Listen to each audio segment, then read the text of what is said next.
10월 1일, 10월의 첫날이자 금요일 저녁입니다. 벌써 10월이네요.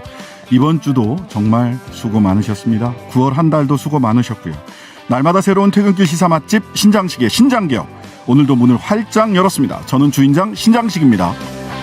더불어민주당 대선 경선, 오늘부터 일요일까지 제주와 부산, 울산, 경남 그리고 인천까지 경선이 이어지고요.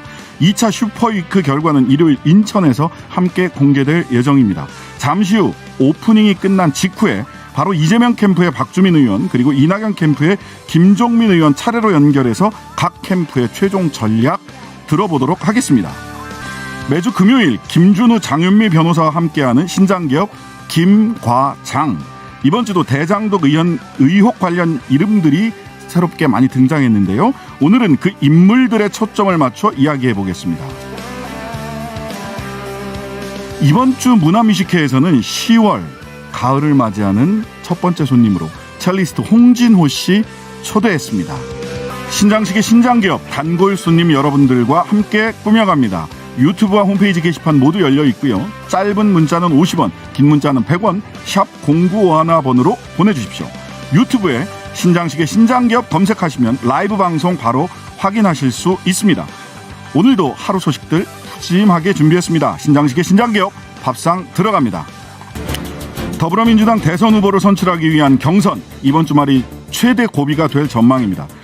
오늘 제주, 내일 부산, 울산, 경남, 그리고 3일은 인천에서 경선이 펼쳐지고 인천 경선이 끝나면서 2차 슈퍼위크 결과가 함께 공개되는데요. 여기서 최종 후보의 윤곽이 드러날 수도 있기 때문입니다. 지금 제주 권리당원과 대의원 13,300명의 표심을 확인 중인데 현재까지 제주 최종 집계가 나온 상황을 말씀드리면요. 이재명 후보 56.75%, 이낙연 후보 35.71%입니다. 현재까지 순회 경선 결과 누적 결과라 말씀드리면요. 이재명 후보가 53.41%, 이낙연 후보가 34.73%입니다.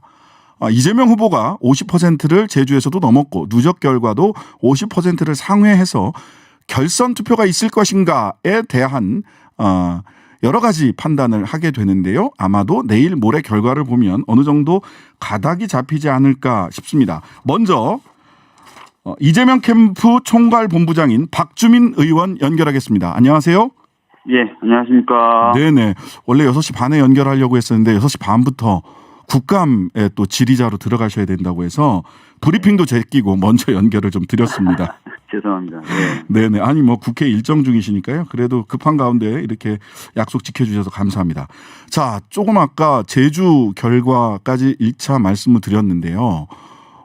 어쨌든 제주에서 뭐 60%를 넘길 수도 있다라고 하는 예상도 있었는데 50%는 훌쩍 넘겼고 현재까지 누적 결과도 53.41%라고 하는 가집계 결과가 나와 있습니다. 지금까지 경선 결과 어떻게 보셨습니까? 네, 뭐 50% 넘는 그런 과반의 득표를 하고 있습니다. 그리고 네. 가장 저희들이 어렵다고 봤던 이낙연 후보의 정치적인 근거지인 호남에서도 50%를 저희가 넘겼습니다. 그래서 현재까지는 순조롭게 진행되고 있다라고 생각을 하고요. 남은 경선 일정도 최선을 다해서 현재의 기조와 흐름 잃지 않도록 그렇게 하려고 하고 있습니다. 자, 결과적으로 많은 분들이 지금 3일 날 그 선거인단 투표 45만 명 정도 되던가요? 선거인단 투표 결과까지 나오면 결선 투표가 있을 것이냐 없을 것이냐가 판단이 될 거다라고 예상들을 하는데 캠프 입장에서는 이번 주말에 결선 투표의 향배가 판가름 날 거라고 보시나요? 글쎄요, 뭐, 그 2차 슈퍼위크라고 불리는, 그 결과에 따라서 많이 달라지긴 달라질 것 같은데요. 네. 그렇다 하더라도 워낙 가변성이 많은 것이 우리 한국 정치의 현실 아니겠습니까? 네. 그래서 만약에 이제 2차 슈퍼위크에서도 좋은 결과가 나온다 하더라도 저희들은 끝까지 더 열심히 하겠다는 말씀 드리겠습니다. 네. 자. 사퇴 후보자에 대한 투표는 무효표로 처리하는 부분에 대해서 이낙연 후보 측에서 반발하고 있는데 이 부분은 어떻게 이재명 캠프 쪽 입장을 좀 정리해 주십시오. 아시다시피 그거는 당이 특별당규에 근거해서 내린 판단입니다. 네. 그래서 당이 이제 뭐 새롭게 번위 절차를 거치지 않는다면 그 유지되는 것이라서 네. 그 부분에 대해서 이제 지속적으로 문제 제기하시는 부분에 대해서는 조금 뭐라 그럴까요? 좀 저희가 좀 답답함을 가지고 있고요. 네. 만약에 정말 문제가 있다고 생각한다면 뭐 당에서 판단을 달리하지 않을까 이렇게 생각하고 있습니다. 네. 오늘 뭐 잠시 뒤에 김종민 이낙연 캠프 쪽에 김종민 의원께도 말씀을 여쭤보겠습니다만은 네. 관련해서 옆에 처음 있어요. 옆에 계세요. 같이 토론을 할 걸 그랬습니다. 그쪽에서 제가 그쪽으로 갔으면 토론을 할 수 있을 뻔했네요. 말하자면 법률적 조치, 그러니까 법원으로 가져갈 수도 있다. 무효표 산입 방법에 대해서 이런 뉘앙스의 이런 취지의 말씀도 하셨던 걸로 보여요. 이런 이낙연 캠프의 법원으로 갈 수도 있다. 이런 취지의 발언에 대해서는 어떻게 평가하십니까? 그러니까 아까도 말씀드렸지만 이거는 뭐 저희 캠프가 결정한 게 아니지 않습니까? 네네. 당이 당규에 근거해서 판단을 한 것이기 때문에 이낙연 후보님 쪽에서 이제 그렇게 얘기하신다면 당의 결정에 대해서 법원으로 가져가겠다는 것이 되기 때문에 네. 굉장히 좀 뭐라 그럴까요? 좀 좋지 않은 모습이 연출될 수도 있다고 생각이 좀 됩니다. 그래서 그런 식으로 일이 좀 추진되지 않았으면 좋겠다라는 말씀 드리겠습니다. 네. 옆에 김종민 의원 계신다니까 이거 똑같이 김종민 의원에게 여쭤볼 거다라고 미리 말씀 좀 해주세요. 약간 떨어져 있긴 합니다. 예. 네. 대장동 의혹 관련된 이야기 좀 해보겠습니다. 네. TV 토론 보다 보니까 이재명 후보 측에서 네. 대장동 의원이 민주당 측의 호재다라고 하신 분이 이재명, 추미애 두 분이셨고 악재다라고 말씀하신 분이 이낙연, 그다음에 박용진 두 분이었어요. 네. 호재 맞습니까? 일단 두 가지 의미에서 아마 우리 후보가 그렇게 얘기한 것 같습니다. 네. 첫 번째는 이 대장동 관련된 의혹이 점점 파면 팔수록 국민의힘 쪽 관계자들이 계속 나오고 있지 않습니까? 예. 그렇게 되면서 이제 오히려 이제 국민의힘이 부패의 DNA를 버리지 못했다라는 것을 국민분들에게 보다 분명하게 각인시키고 있는 것 같고요. 네. 두 번째는 이제 토건 비리 세력들이 이제 부당하게 개발 이익을 가져가는 부분을 막기 위한 제도적인 절차를 새로 설계하고 만들어야 되는데 네. 사실은 그동안에는 이제 이런 제도나 절차를 만드는 것이 상당한 저항이 있을 것이다라고 생각을 했지만 지금은 보수 언론까지도 다 그렇게 해야 된다고 주장을 하고 있는 상황이기 때문에 네. 이후에 제도 개선에 탄력을 받게 됐다라는 판단을 좀 하고 있어요. 그래서 네. 이 두 가지 측면에서 어떻게 보면은 좋은 기회도 될 수 있다 이렇게 보고 있습니다. 예. 그런데 이제 어제 그제부터 살짝 톤앤 무드가 이재명 캠프 쪽에서 좀 달라진 거 아니냐 이런 언론의 좀 분석들이 있습니다. 말하자면 유 본부장 유동규 전 성남 도시개발공사 본부장에 네. 대해서 뭐 도의적 정치적 책임은 만약 유 본부장이 관련해서 어떤 뭐 금전적인 어떤 부정이나 부패가 있었다라면 이 부분에 대해서 도의적 정치적 책임은 이재명 후보가 질 수밖에 없는 것 아니냐라는 뉘앙스와 취지로 말씀이 있는데 이 얘기가 나오면 어쨌든 법적 책임은 논외로 하더라도 정치적 도의적 책임을 진다고 하면 그건 역시 악재로 전환될 수 있는 여지가 충분히 있는 거 아닌가요? 그러니까 저희들이 뭐 이게 태도가 바뀌었다든지 그런 건 절대 아니고요. 예.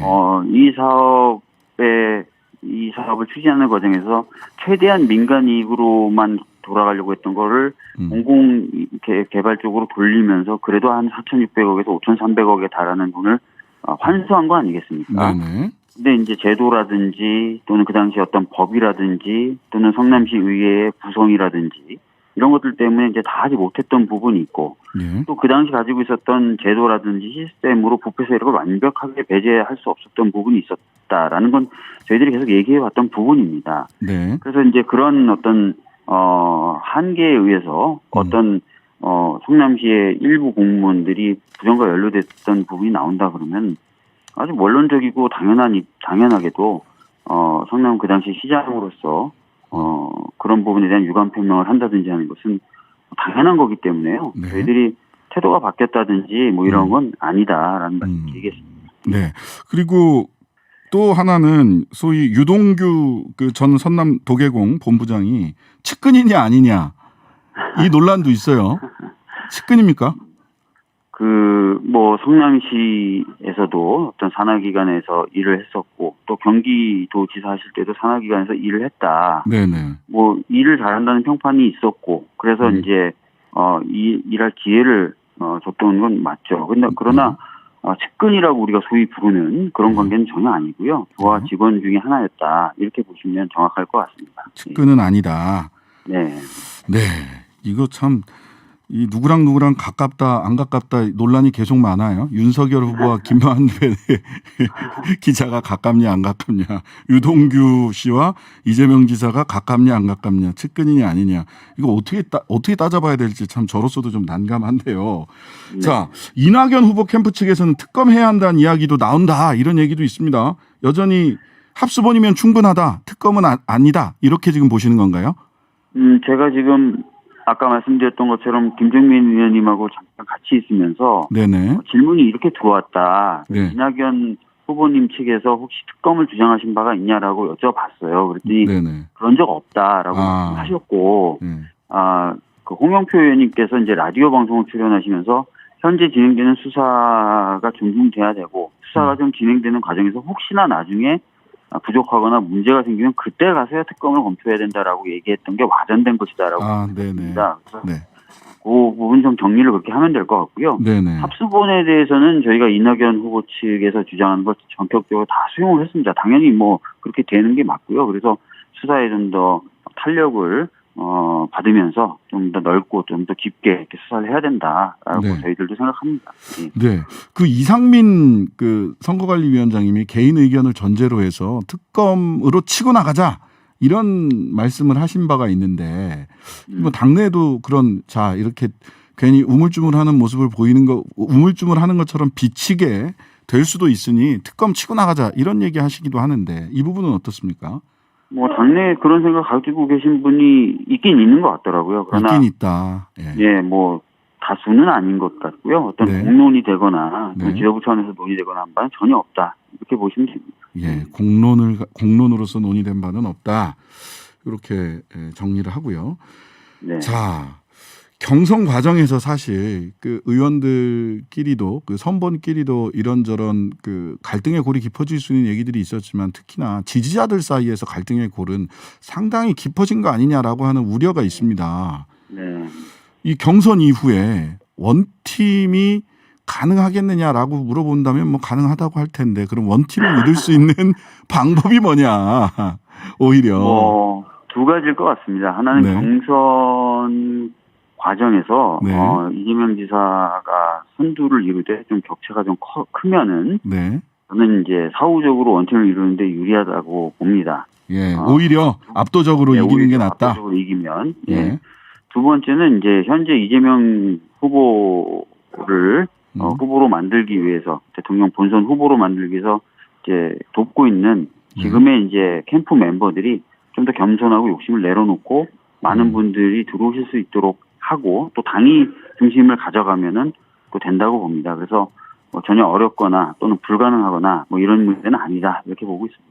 예. 네. 자 마지막으로요. 그 이제 슈퍼위크 내일 모레가 이제 슈퍼위크인데 네. 슈퍼위크까지 이렇게 놓고 봤을 때 우리 국민 여러분들께 이재명 후보 지지해달라라고 하는 마지막으로 국민 여러분들께 전하는 말씀 이재명 캠프를 그 대표해서 좀 전해주시죠. 예, 지금 굉장히 여러 가지 문제로 많은 분들이 어려움을 겪고 계시고요. 그런 어려움 해결해야 됩니다. 그리고 또 시대와 사회와 세계가 급변하고 있기 때문에 이런 변화를 급격하게 또 쫓아가야 됩니다. 네. 이런 상황 속에서는 정말 결단력 있고 실천력이 있는 사람이 대통령이 되는 것이 좀 필요하다고 생각하고요. 그런 부분에 있어서는 이재명 후보가 다른 후보보다 월등히 낫다라는 말씀을 드리겠습니다. 그런 점을 꼭 감안하셔서 판단해 주셨으면 좋겠습니다. 네. 한 가지만 더 여쭙겠습니다. 네. 뭐 마지막 질문처럼 됐는데 그래도 빼놓을 수 있는 게 아니라서 윤석열 후보가 이 대장동 의혹 사건의 몸통은 이재명이다.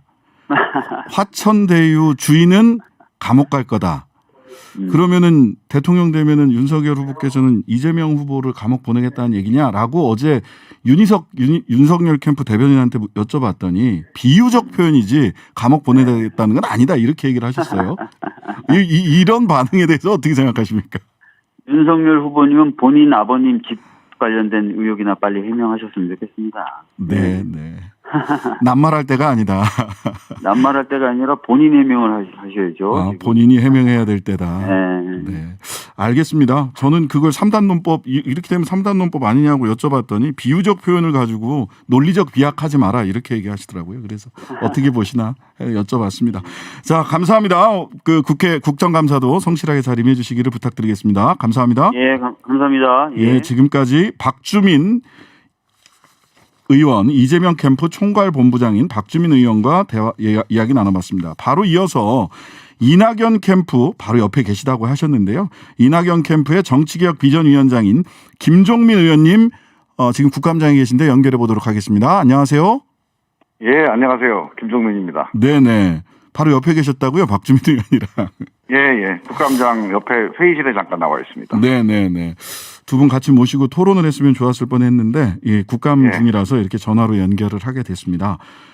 지금 막 그 제주도 경선 결과가 나왔습니다. 이재명 후보 56.75%, 이낙연 후보 35.20%, 추미애 후보가 다시 두 자릿수 득표를 했네요. 10.63%. 그래서 누적 해보면 이재명 53.41%, 이낙연 34.73% 이렇게 그 집계가 됐는데 이 경선 결과, 제주 경선 결과 그리고 누적 결과 이 두 가지 측면에서 좀 어떤 캠프의 입장 좀 말씀해 주시죠. 특별히 입장이라 할 건 없고요. 전체적으로 이제 그동안의 흐름이 계속 이어져고 있는 건데 최근 며칠 사이에 있었던 대장동 관련된 이 불안 요소들 또는 어떤 변수들 이런 것들이 반영되지는 아직 않은 것 같고요. 그래서 일단은 그동안의 전체적인 투표 흐름이 유지돼서 반영된 거다 이렇게 보면 될 것 같아요. 그러면은 현재로서는 어쨌든 간에 그 이낙연 캠프로서는 역전의 모멘텀 내지는 결선 투표까지 가는 모멘텀을 아직까지는 그 좀 부족한 거 아니야? 만나지 못한 거 아니냐? 3% 부족한 거죠. 예. 그러면 지금 53%가 나오니까 이제 사실은 이게 53대 35인데 이 18%를 다 만회하는 거는 이제 좀 쉽지 않아 보이기도 하지만 사실은 중요한 거는 이 3%를 만회하는 게 핵심이거든요. 50% 밑으로 떨어뜨리는 거 그러니까. 그래서 결선 투표를 가면 처음에 이런저런 여러 가지 상황들과 우려들 이런 것들 없이 투표했을 때와 또 지금 이제 여러 가지 상황들이 반영됐을 때 또 투표가 달라질 수 있으니까 그런 점에서 보면 이게 대세가 결정났다 이렇게 보는 건 되게 성급한 판단이라고 봅니다. 지금 남아있는 유권자 수가 110만 명이 넘거든요. 그러니까 사실 이번에 2차 슈퍼위크 선거인단까지 합치면 지금 투표한 분들보다 남아있는 분들이 더 많아요. 남아있는 분들이 더 많다. 그러니까 남아있는 선거에서 이게 이제 50% 이하로 내려가지 않으면 이제 이재명 후보가 되는 건데 지금 상황으로 볼 때 그렇게 변화될 가능성도 충분히 있다 이렇게 봅니다. 그 이낙연 캠프 쪽에서 하여튼간에 이게 지지율이라는 게 역전이 되려면 모멘텀이 있어야 되지 않습니까? 하나의 어떤 계기가 있어야 되는데 그 계기를 참 여러 가지로 모색은 하고 계실 것 같아요. 근데 그게 현재까지는 딱 결정적인 계기로 작용했다는 것은 눈에 잘 보이지는 않는데 앞으로 근데 선거라고 하는 건요. 어떤 걸 계기로 작전 짠다고 되는 건 아니에요. 보통 사람들이 캠페인을 기획을 잘하면 지지율이 달라질 거다 보는데 그렇지 않습니다. 되게 보면 큰 흐름, 물줄기의 흐름이 있잖아요. 그 흐름을 사람이 이렇게 인위적으로 기획해서 만들 수 있는 건 아니고요. 일단 흐름이 어떻게 흘러가느냐를 잘 분석을 해볼 필요가 있는데 일단 지금 두 가지 흐름이 있습니다. 세 가지 흐름. 첫 번째는 이제 이재명 지사가 약간 대세론이라고 하는 이게 또 물줄기가 있지 않습니까? 그래서 50% 이상을 득표를 한 거죠. 근데 여기에 이거를 견제하는 흐름, 물줄기도 만만치가 않아요. 이낙연 대표가 35% 이상을 지금 득표를 하고 있다는 게 이게 간단한 건 아니에요. 보통 이제 대세론이라는 게 한번 시작이 되면 네. 그다음부터는 밴드웨건이 생겨서 다 이렇게 끌고 가게 돼 있거든요. 네, 그렇죠, 사실. 그래서 사실 2위 후보가 지지율을 높여나가기가 쉽지가 않은데 그래도 이제 유지되고 있는 거는 뭔가 하여간 이 견제의 물줄기는 만만치 않다. 그럼 견제의 물줄기가 뭐냐? 네. 일단 첫 번째로는 일단은 지금 이재명 후보가 이 사람이 우리 후보다라고 확실하게 안심하는 그런 안정감. 합의가 아직 우리 당내에 부족하다. 네. 그래서 결선 투표를 한번 해보자. 네. 결선 투표까지 한번 가서 검증해보자. 네. 이런 흐름이 아직 한 40% 정도가 있는 겁니다. 네, 네. 이게 조금 높아지면 결선 투표로 가는 거죠. 네. 그래서 그 흐름이 하나가 있고, 네. 또 하나는 최근에 이제 대장동 관련된 아주 그 돌발 변수죠. 네. 지금까지는 이게 이제 뭐 국민의힘 게이트다 해가지고, 이게 어떻게 보면 이재명 후보에 대한 신뢰도에 큰 영향을 안 미쳤는데, 네. 저는 핵심은 그 유동규 씨라고 봅니다. 네네. 그 유동규 본부장이 네. 어떤 문제가 있었느냐가 되게 중요하다고 봐요. 네네. 그래서 실제로 유동규 본부장이 단순히 그냥 그 공직자로서 그 인허가 관련해서 뭐 뇌물을 그냥 일부 수수를 했다는 그냥 개인적 일탈 정도의 비리라면 네. 뭐 결정적인 영향을 안 미칠 수도 있겠고요. 네네. 근데 이 사업 구조 전체가 뭔가 부패의 구조를 가지고 있다. 그러니까 비리 구조를 가지고 있다. 이게 기획된 비리다. 그렇게 되면 그거는 상당히 큰 이제 문제가 되고 그거는 지금까지 이제 이게 대장동 개발이 이재명 지사의 일 잘하는 이재명의 제일 트레이드 마크였는데 네. 알고 보니까 이게 이런 비리의 온상이었다. 이렇게 돼버리면 이재명 지사가 이제 개인적으로 비리에 연루되고 안 연루되고 이건 약간 뭐 별개의 문제로 네. 이 사업 전체가 갖는 의미가 좀 다른 이제 의미가 생기거든요. 네. 그런 점들이 이제 지금 이 경선에 큰 변수가 되고 있어요, 지금. 네. 그래서 이거를 아직 뭐 대세론이다, 아직 끝났다 이렇게 볼 수가 없는 거죠. 네. 개인적 일탈이라면 유동규 씨가 개인적 일탈이라면 큰 문제가 없을 수 있겠으나 네. 기획된 비리 구조가 나온다면 관리 책임 정도가 있겠죠. 네네. 근데 예를 들어서 그게 개인적으로 뭐 이렇게 뭐 그냥 뭐 향응을 받거나 아니면 돈 몇천만 원 받은 정도가 아니고 네네. 아예 이 사업 구조 전체가 잘못 짜여진 거다. 네. 그래서 이 과정에서 우리 서민들의 이런 그 피와 땀이 네네. 이게 이제 비리로 흘러 들어갔다. 이러면은 이거는 양상이 좀 달라질 것 같아요. 그러니까 구체적으로 거기에서 무슨 돈이 이재명 후보 측으로 들어갔다거나 이런 게 아니더라도 구조 자체가 문제가 생긴다면 수사를 하고 있으니까 네. 봐야 되겠죠. 뭐 거기까지 갈 수도 있고 거기까지 가지 않더라고 하더라도 이재명 후보의 뭐 이렇게 일 잘한다 합니다. 이재명 했던 이 부분에서는 크게 어긋나기 때문에 타격이 있을 수 있다. 그렇죠. 그게 근본적으로 흔들리게 되니까요. 네네. 그래서 이제 그런 점에 대한 판단들을 아직 이제 우리 유권자들이 지금 지켜보고 있는 겁니다. 네. 그래서 이런 변수들이 아직 투표에는 반영이 안 되는 거니까. 네네. 우리 뭐 경선하는 입장에서는 네. 이게 누가 되든지 간에 이런 여러 가지 검증의 변수들이 네. 한번 냉정하게 네. 한번 판단을 해보고 반영된 위에서 제일 정확한 그 결론을 내려야 되죠. 시간이 부족할 수도 있겠네요. 지금 말씀하신 그렇죠. 대로. 근데 제가 보기에는 그건 네. 좀 다른 문제인데. 네네. 이게 이제 적어도 결선 투표에 이르는 정도의 변화. 예. 이런 거는 남은 이 투표 기간 동안에도 저는 가능하다 이렇게 봅니다. 가능하다. 뭐 왜냐하면 이재명 후보가 3% 정도가 떨어지면 결선 투표 가는 거거든요. 네. 그럼 결선 투표 가면 이제 다시 리셋이 된단 말이에요. 네네. 그럼 이 상황에서 다시 판단을 하게 된다면 한 10% 정도 내외의 차이를 가지고 결선 투표를 하게 됐을 때 그 전에 투표했던 분들의 생각을 바꿀 분도 계시고 하니까 네네. 이 문제는 끝났다 이렇게 단정하는 거는 전 되게 성급하다고 봅니다.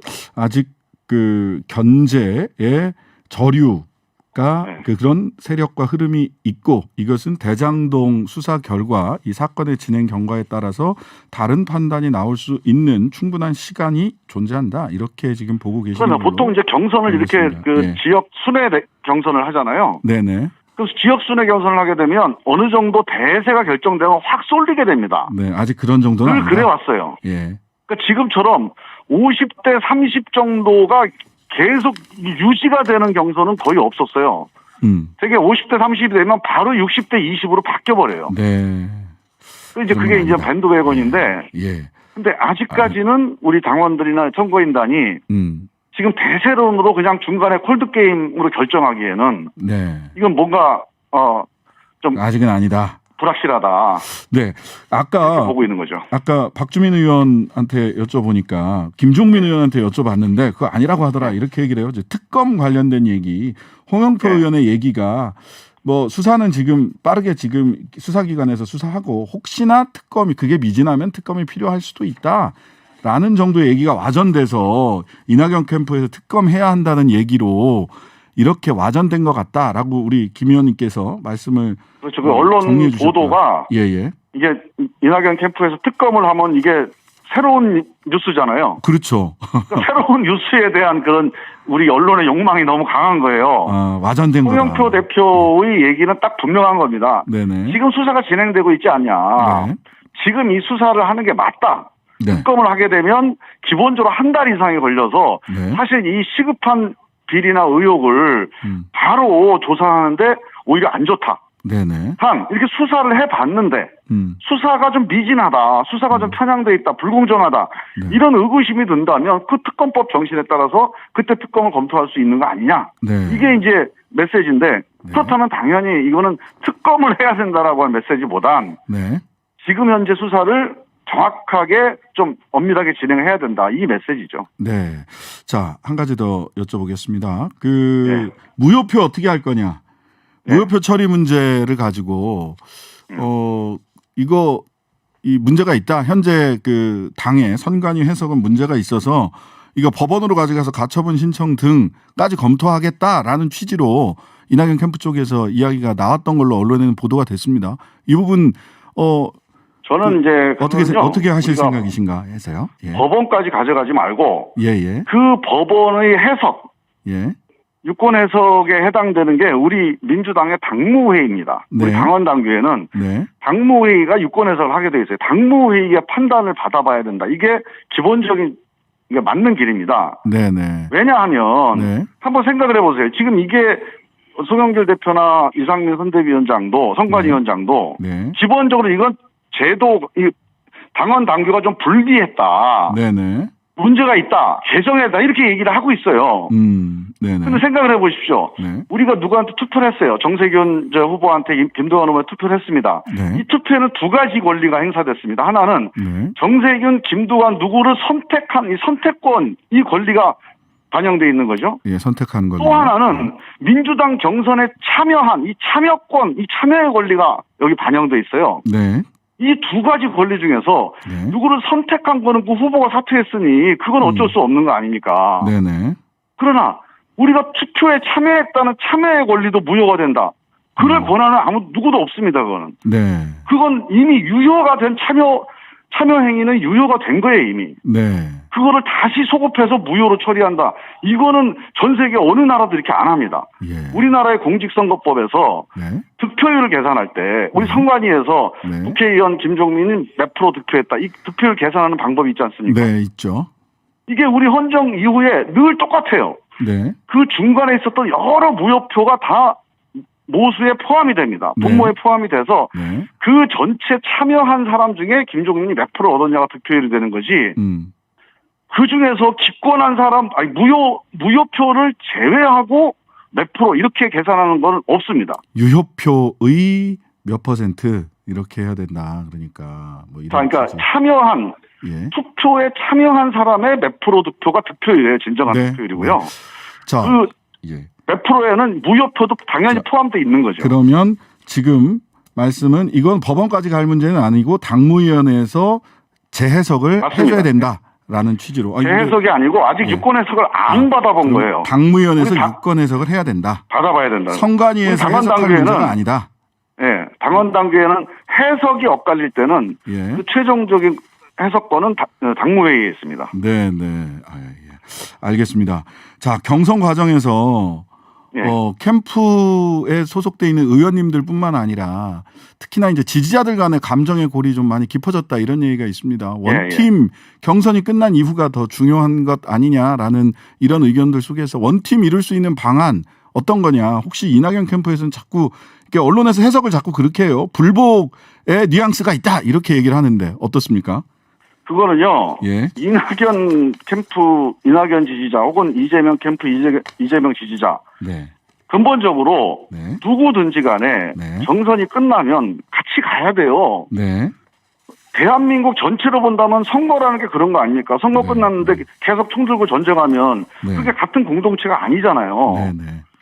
우리가 선거 끝나면 같이 가는 거는 그건 믿을 수가 없습니다. 그건. 이론의 여지가 없어요. 그런 얘기를 그거를 거부하는 건 이제 민주주의의 근본이 흔들리는 거기 때문에 안 되는 건데 문제는 그 효과를 우리가 걱정하는 거 아닙니까? 네, 그렇습니다. 근데 효과가 있겠느냐 또는 일부 이탈하지 않겠느냐 혹은 마음이 상해서 나중에 집권하지 않겠느냐 이런 거 아닙니까? 그래서 남은 기간이라도 그런 거를 좀 걱정해서 우리 정치인들이 노력을 해야 됩니다. 누구보다도 리더들의 노력이 필요하다고 생각이 됩니다. 지도자들이 저는 이런 게 중요하다고 봐요. 예전에 이재명 지사에 대해서 이재명 지사는 안 된다. 저 사람은 뭐 근본적으로 안 된다. 이렇게 아주 극단적인 반대가 있었잖아요. 거기에 대한 반발이 또 오랫동안 이제 누적되어 온 게 있어요. 지금 이낙연 후보에 대해서 또 이재명 지지하는 분들 또 그렇게 이제 반대. 이낙연은 안 된다. 뭐 가짜다. 반개혁이다. 이게 다 사실이 아니거든요. 서로 선거에서의 유불리 때문에 사실이 아닌 걸 가지고 공격하던 것들이 쌓여서 이제 감정이 이제 골이 생기는 거 아닙니까? 그래서 이거를 우리 정치인들이 나서서 내가 그 지지하는 후보가 좀 나은 거지 저 사람이 배제되거나 파도될 대상이 아니다. 이거를 분명하게 해줘. 이게 민주주의 기본 원칙이거든요. 알겠습니다. 그래서 이 문제에 대해서 우리 정치인들과 또는 이제 언론, 또는 우리 당원들의 노력이 좀 필요하다 이렇게 봅니다. 감사합니다. 지금까지 이낙연 캠프 정치개혁 비전위원장 김종민 의원이었습니다. 감사합니다. 감사합니다. 자, 오늘은 순서가 좀 바뀌었습니다. 퇴근길 오늘의 뉴스를 깔끔하게 정리해드립니다. 신장기업 뉴스브리핑 헬마우스 임경빈 작가 오셨습니다. 안녕하세요. 안녕하세요. 바로 시작하겠습니다. 앞에 두 분의 인터뷰가 좀 길어져. 뜨거운 인터뷰여가지고 저도 흥미진진하게 봤습니다. 어쨌든 뭐 법원으로는 안 가신답니다. 그 무효표권 때문에. 자, 먼저 대장동 얘기를 또 하지 않을 수가 없습니다. 그렇습니다. 대장동 개발사업 특혜 의혹의 키맨으로 불리는 유동규 전 성남도시개발공사 본부장. 오늘 검찰에 체포가 됐어요. 오늘 아침에 나온 뉴스 속보였습니다. 좀 깜짝 좀 놀랐는데요. 그렇습니다. 서울중앙지검에서 이제 수사팀이 오늘 오전에 응급실에서 유 전 그 본부장을 체포를 해가지고 지금 이제 피의자 신분으로 이제 조사를 하고 있다 이렇게 밝혔는데 검찰 입장에서는 이제 긴급 체포까지 해야 될 맥락이 이랬습니다. 일단은 원래 어제 소환 조사를 받았어야 되는데 나타나질 않았고요. 그리고 이제 원래는 유 전 본부장 측에서 오늘 오전 10시에 검찰에 출석하겠다. 라고 했었는데 새벽에 또 급성 복통, 그러니까 배가 아프다면서 이제 응급실로 가서 치료를 받았습니다. 그러다 보니까 이제 검찰 입장에서는 이러다가 그 건강상의 이유를 대면서 출석을 안 하려고 하는 거 아닌가라는 생각을 했을 것이고요. 또 하나는 엊그제에 검찰이 이제 오피스텔 등에 대해서 이제 압수수색을 할 때 자신의 휴대전화를 창밖으로 던져가지고 폐기했다는 지금 의혹을 받고 있는 상황이니까 검찰 입장에서는 여러 가지 상황들을 지금 고려해가지고 체포영장을 법원로부터 발부받은 그런 걸 보입니다. 증거인멸의 우려나 말맞추기, 그러니까 증거인멸의 우려라는 게 이제 물증을 없애는 것뿐만 아니라 말맞추기 이런 것도 증거인멸의 우려라고 할 수 있는데, 그러니까 도주 우려는 제가 보기에는 대한민국에서 지금 유동규 씨 어디 도망갈 때는 없고요. 얼굴도 다 노출된 상태라 출국 금지도 돼 있기 때문에 증거인멸의 우려라는 건데, 근데 저는 요것들을 보면서 약간 왜 이렇게 어설프지 하는 생각이 드는 거예요. 이게 보도가 보도가 100% 맞다라고 하면 핸드폰을 그 자리에서 바깥 창밖으로 굉장히 이상하죠, 사실. 근데 그거를 못 찾았다? 그러니까 뭐 누구보다 잘 아시겠지만 법률가시니까 사실은 이게 압수수색이 들어올 거라는 거는 누구라도 예측할 수가 있는 상황이었기 때문에 뭐 휴대폰 없애야 된다고 했다면 미리 진작에 없앴을 텐데. 그렇죠. 어디 바다에 버리거나 그 강변에 버리거나 그러니까요. 전자레인지에다가 돌리거나 뭐 그렇게 했겠죠. 그러니까 이런 상황에서도 좀 어설프다는 생각도 들고 어제 이제 언론들하고 대대적으로 인터뷰를 했는데 맞아요. 그 인터뷰도 그렇게 썩 준비가 잘 된 인터뷰 같지는 않다라는 인상을 좀 줬습니다. 네. 그러다 보니까 유동규 본부장이 지금 이 수사망이 좁혀오는 거에 대해서 어찌 보면 제대로 좀 대비가 안 돼 있는 거 아닌가라는 생각이 좀 들긴 합니다. 그러니까요. 자, 유동규 씨가 이번 의혹 사건의 핵심 고리다. 검찰이 이렇게 보고 있는 거죠. 그다음에 그렇습니다. 지금 대장동 개발 사업을 추진하고 그 막대한 배당 이익을 챙긴 이제 민간 시행사, 즉 화천 대유 쪽하고 성남시 양쪽에 모두 걸쳐 있는 인물이 바로 유동규 전 본부장이다라고 보는 건데 일단 그 천화동인의 5호 소유자로 알려진 그리고 또 이 전체적인 수익 모델의 설계자 중 한 명인 정영학 회계사 그리고 이 정영학 회계사가 제출한 19개의 녹취 파일 그 중에서도 언론에서 지금 일명 13번 녹취라고 부르는 파일이 있습니다. 13번 녹취. 네, 이 파일 안에 3명이 나온다는 거죠. 김만배 씨 그리고 정영학 회계사 유동규 전 본부장 이 3자의 대화 내용에 지금 이제 검찰은 주목을 하고 있다. 이 파일에서 이익 배분을 어떻게 할 것인지에 대해서 이제 구체적인 내용이 오갔다는 거고요. 뭐 엄밀히 생각해 보면 유동규 본부장 같은 경우는 이 두 사람 사이, 그러니까 화천대유 내부자 사이의 대화에 낄 이유가 원래는 없습니다. 그렇죠. 이분은 이제 성남도시개발공사의 실무 책임자니까 사실 사업의 구체적인 민간 부분의 구체적인 내용에 대해서는 들어갈 필요가 없이 공적인 개입만 하면 되는데 이 대화에 끼어 있다는 것 자체가 조금 문제적이다라는 거고. 첫 번째 왜 같이 이야기했냐. 특히 이익 배분을 이야기했느냐 이건 거고. 왜 이익 배분을 이야기했느냐. 그리고 또 하나가 뭐냐면 이제 천화동인 1호라는 이 회사의 실질적 소유주가 지금 김만배 씨로 돼 있는데 그렇죠. 원래 화천대유로 돼 있는데 화천대유가 김만배 씨가 100% 지분을 소유하고 있으니까 있고요. 사실상 김만배 씨 소유다. 천화동인 1호도. 그중에서도 화천대유가 받은 막대한 배당 이익 중에 1,200억 원 정도가 1호에 배당됐어요. 천화동인 1호로 갔는데 이 천화동인 1호의 차명 지분을 갖고 있는 게 유동규 씨가 아니냐라는 지금 의혹들이 기존의 이 녹취 파일들을 통해서 나오고 있는 겁니다. 아, 일정한 물증이 있는 거예요? 이게 이 의혹은 그러니까 차명 유동규 씨가 김만배 씨의 이름으로 사실상 천화동인 지분을 소유하고 있었던 거 아니냐, 차명 소유하고 있었던 거 아니냐. 기존에는 그게 이제 의혹 차원이었는데 정영학 회계사가 제출한 녹취 파일 중에 이런 유출을 할 수 있는 내용이 들어있다라는 게 지금 언론 보도를 통해서 지금 나오고 있습니다. 이건 아직까지 물증으로 확인된 건 아닌데 어쨌든 언론 보도가 되고 있다. 그렇기 때문에 사실 이제 검찰이 그 유 전 본부장을 핵심 키로 보고 지금 압수수색을 하고 있는 거고 그래서 앞서 성남도시개발공사를 재차 압수수색을 하는 과정에서 유 전 본부장이 사용했던 컴퓨터 하드디스크 이거를 창고에서 확보를 했다. 이런 지금 보도가 나오는 거라 아마도 이 부분에 대한 집중 수사가 그리고 또 조사가 이루어질 것으로 보입니다. 자, 결국은 유동규 씨가 어떤 이 민간 사업자들과의 관계에서 뭐 돈을 좀 받았다거나 이렇다면 큰 문제가 되지 않을 수도 있다라는 그렇습니다. 게 이제 이낙연 캠프 쪽에서 아까 김종민 의원도 말씀을 하셨어요. 근데 구조 자체가 비리 구조가 있었다면 이 부분에 대해서는 이낙연 후보가 이재명 후보가 일 잘하는 이재명이라고 하는 것이 무너질 거다라는 얘기를 이낙연 캠프 쪽에서는 거기까지 하고 있는 거고 그다음에 국민의힘 쪽에서는 그러면은 정치적 책임을 지고 또는 법률상 이거는 불법과 부패다라고 얘기를 하고 있는 거죠. 몸통이 이재명 당시 성남시장이 아니냐라는 게 이제 국민의힘 측의 주장인 건데 이재명 후보 본인은 일단 딱 자르고 있습니다. 유동규 본부장이 이제 민간과의 그 관계가 어떻게 되는지는 모르겠지만 일단 내 측근은 아니다라고 지금 선언을 하고 있습니다. 어제 이제 TV조선이 주관했던 민주당 경선 방송 토론회에서 다른 후보들이 이 정도면 측근 아니었느냐. 주요 그 공사의 사장 역할을 맡겼었기 때문에 사실상 사장 역할을 맡겼었기 때문에 근데 이제 이거에 대해서 이제 이재명 후보 같은 경우는 측근하는데 내 비서실에 있었거나 돈을 대신 받아서 나를 도와줬거나 그 정도 돼야 측근이라고 하는 거다. 산하 기관의 중간 관리 직원인 거를 갖고 나한테 자꾸 뭐라고 하면 이건 지나치다라고 받아쳤습니다.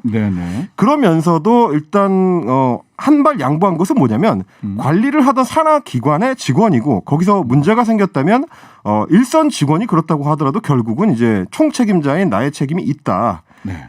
이러면은 이건 뭐가 되느냐면 이제 그동안 이제 이재명 캠프에서 계속 얘기해 왔었던 사람을 잘못 쓴 것에 대한 어떤 정치적 책임. 예, 관리 책임 이런 거를 지겠다라는 입장의 연장선상으로 보입니다. 네. 지금까지 나온 걸로 보면 일단은 뭐 유동규 전 본부장에 대한 그 어떤 뚜렷한 물증도 아직은 확보가 안 된 상태지만 이재명 후보 같은 경우는 더 그렇습니다. 네. 뭐 직접적으로 이재명 후보 본인을 향한 로비가 있었다든지 혹은 이제 뭐 금전적인 어떤 계좌 이동이 있었다든지 뭐 차명 보유를 하고 있다든지 이런 어떤 증거가 나오진 않고 심지어는 이제 의혹 제기도 아직은 안 된 상태입니다. 그러다 보니까 이재명 후보 본인 입장에서는 밑에서 한 비리의 내용을 구체적인 거를 내가 어떻게 알겠느냐라는 이제 그 단서를 좀 달아놓고 있는 것 같은 그런 모습입니다. 네. 작물을 나눈 자가 도둑이고 곽상도 아들에게 50억을 준 자가 주인이다라고 이재명 후보가 SNS에다가 이렇게 글을 올렸네요. 돈의 흐름을 봐라. 그렇습니다. 그러면서 그 해당 그 SNS 게시물에 이런 코멘트를 달았습니다. 부패 지옥 청렴 천국. 이거는 이제 기존에 성남시장으로 재직하던 당시에 성남시청 화장실에 본인이 일괄적으로 지시를 해가지고 이제 붙여놨던 문구라고 하고요. 그래서 공직자는 어항 속의 금붕어라고 생각을 하고 개인이 전문 집단인 검찰을 속이는 거는 불가능하니까 숨길 일을 아예 하지 마라라고 강조를 해왔다는 게 이재명 후보 측의 입장입니다. 네. 지금까지 이제 전반적으로 나온 내용을 보면 이재명 후보 같은 경우는 이제 성남시장으로 재직하던 초기부터 지속적으로 이제 공공개발을 주장을 해왔었던 기록들이 남아있기 때문에 아마 그걸 근거로 계속 본인의 결백을 주장할 걸로 보입니다.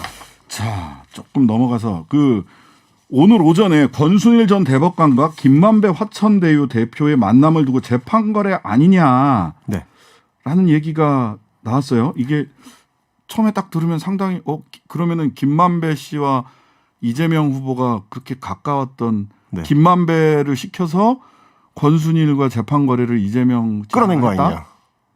예, 조금 설명이 필요해 보입니다. 이 논리에는 결론적으로 말하면 아직까지는 연결고리는 좀 약합니다. 일단 이제 김만배 그 씨가 머니투데이의 그 기자를 재직하던 시절에 2014년쯤에 이제 성남시장으로서 이재명 그 당시 성남시장을 인터뷰한 이외에는 개인적으로 어떤 연결고리가 아직 나온 적은 없고요.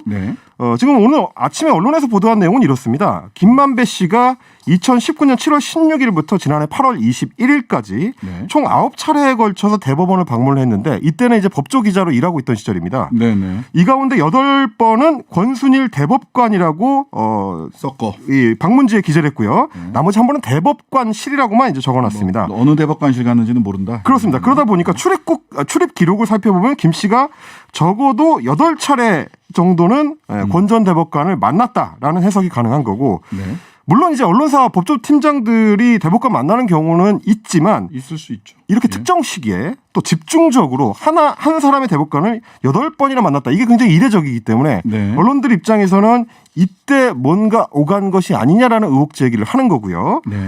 물론 이제 기본적으로 한 축에서 얘기하는 건 이렇습니다. 그 직후에 권순일 대법관이 퇴직을 하고 바로 이제 화천대유의 고문을 맡아서 월 1,500만 원 정도의 고문료를 받았다. 그렇기 때문에 아마도 이 시기에 집중적으로 만남을 가지면서 은퇴 이후에 고문 맡는 일을 논의했지 않았겠느냐라는 게 이제 일단 기본적인 추측인데 국민의힘 쪽에서는 이때 권순일 대법관이 참여하고 있었던 이재명 후보의 당시 경기도지사의 재판에 대해서 선거법 위반 재판에 대해서 어떤 재판 거래가 있었던 거 아니냐 이제 이런 의심을 하고 있습니다. 저도 이거 관련돼서 재판 거래 의혹과 관련돼서 권순일 대법관이 이랬다.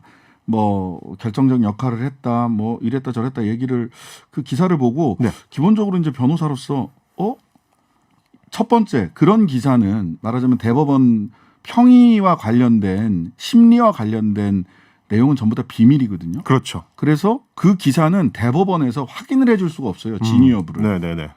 막 써도 되는 기사라는 거죠. 일단 쓰면 그냥 나가고 검증이 불가능한 내용입니다. 그리고 두 번째는 우리 국민들이 잘 모르실 수 있는데 소부 4명이 있는 소부에서 먼저 대법원에서는 심리를 해요. 그 소부에서 의견이 일치되면 그 소부에서 끝이 납니다. 국회로 치면 소위원회죠. 소위원회에서 의견이 일치되면 본회의까지 안 가고 그냥 법률이 제정이 되는 것 같아요.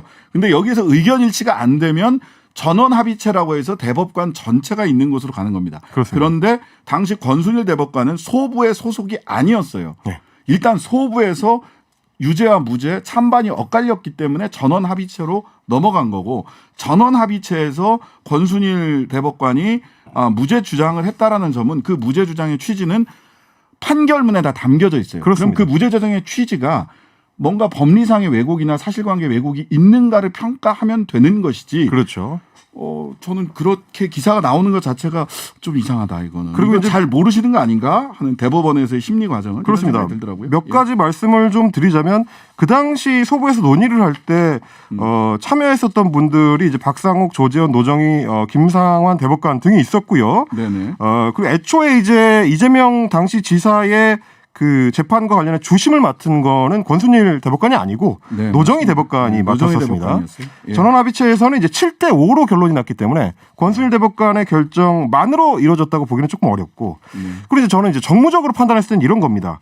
권순일 대법관이 어떤 불순한 의도를 가지고 재판에 개입하거나 재판의 방향을 바꾸려고 했던 거라면 그 압력은 머니투데이의 부국장 정도, 그러니까 김만배 씨 정도에서 예, 거기서 들어올 수 있는 레벨이 아니거든요. 이건 대법관에 대한 그 압력이기 때문에 적어도 실제로 그런 게 있었다면 적어도 정권 차원의 압력이 있었을 것이고 전혀 다른 맥락이 있었을 겁니다. 네. 자, 대장동 얘기 하다 보면 항상 시간을 넘어가요. 큰일 났네 이거. 자, 국민의힘에서 요거 짧지만 좀 짚고 넘어가야 될 것 같아요. 국민의힘 곽상도 네 분이 격화됐어요. 상도 수호냐, 상도 제명이냐. 네. 이것과 관련해서 조수든 의원과 이준석 대표가 강하게 부딪혔네요. 세게 붙었습니다. 어제 이제 이준석 대표가 밤에 긴급 최고위원회의를 심야에 개최를 했는데 소집을 했는데요. 네네. 거기에 조수진 최고위원이 불참을 하면서 기자들한테 문자를 돌렸습니다. 근데 뭐냐면 지금 야밤에 긴급 최고위원회의를 소집한 거는 결국 곽상도 의원의 제명안에 대해서 논의하기 위한 거기 때문에 나는 이런 어떤 절차상의 문제가 있는 논의에 참여할 수 없다. 이렇게 기자들한테 돌렸고요. 그러면서 좀 세게 나가긴 했습니다. 조 최고위원이 전두환. 문자까지 보내면서 전두환 신공부도 이렇게까지 하지 않는다라고 이 대표를 직격을 했는데 이 대표는 또 역시 마찬가지로 곽 의원은 애초에 국민의힘 소속이 아니기 때문에 최고위원 의결 사항이 아니라서 안건이 될 수 없었다고 반격을 하면서 지금 대선을 앞두고 평소보다 반박자씩 빨라도 부족할 상황에 전두환 신군부 소리를 들어가면서 내가 굳이 당무를 할 필요가 없을 것 같다.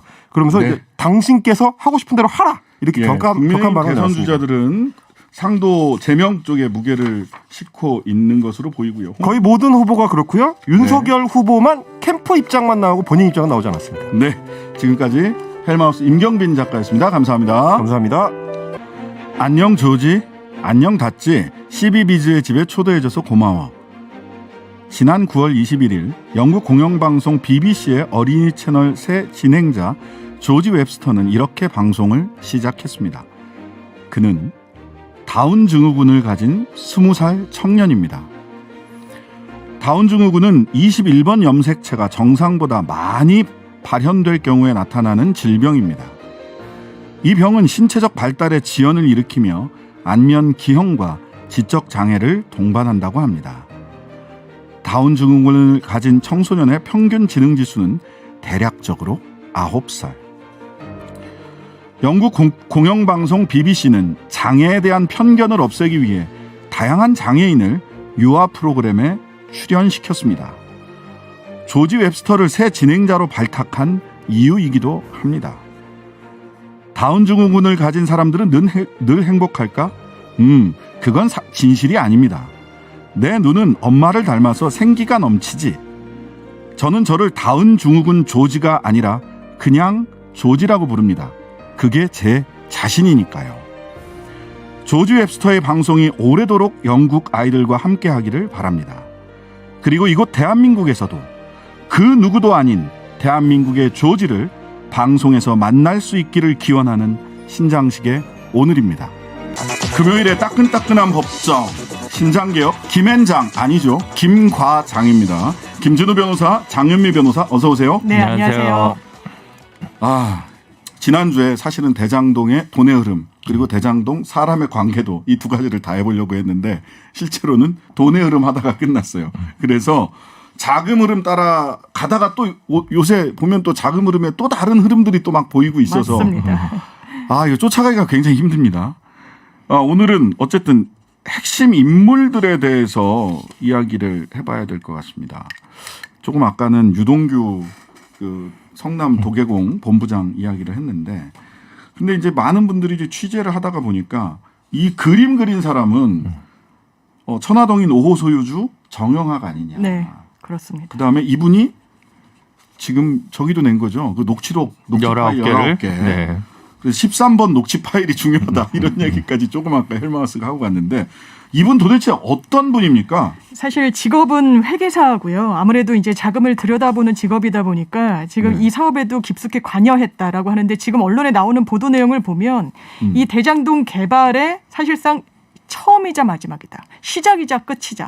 이런 얘기까지 나오고 있습니다. 네. 그래서 검찰에서 사실상 사람을 조사하는 데 있어서는 1호 조사 대상으로 이렇게 택한 것도 이 큰 그림을 그렸고 실제로 이 부분에 관여를 했기 때문이다. 이렇게 나오는데 지금 이 사람이 뭐 유동규 씨도 키맨이다 계속 이야기가 나오지만 이 정영학 회계사도 굉장히 많은 부분을 검찰에 협조를 하고 있습니다. 네. 말씀하신 것처럼 녹취록을 19개를 냈다라고도 하고, 이 녹취록이 언제 녹음이 됐느냐. 2019년도부터 한 2년 동안 녹취한 대화 내용이 담겨 있다라는 거거든요. 네. 근데 이 19개 제출한 것은 아마 그 전부는 아닐 거고, 본인이 책임을 더는 내지는 면책이 되는 그런 주장을 뒷받침하는 내용이 아닐까 예측은 됩니다. 네. 그런데 이 부분이 녹취라는 게 사실 가감할 수도 있고 편집도 용이하고 본인의 입장에 따라서 내는 경우가 허다하기 때문에 이 부분은 좀 스스로 밝혀줄 부분이 있는 것 같습니다. 네. 그러니까 이제 트리오는 남욱,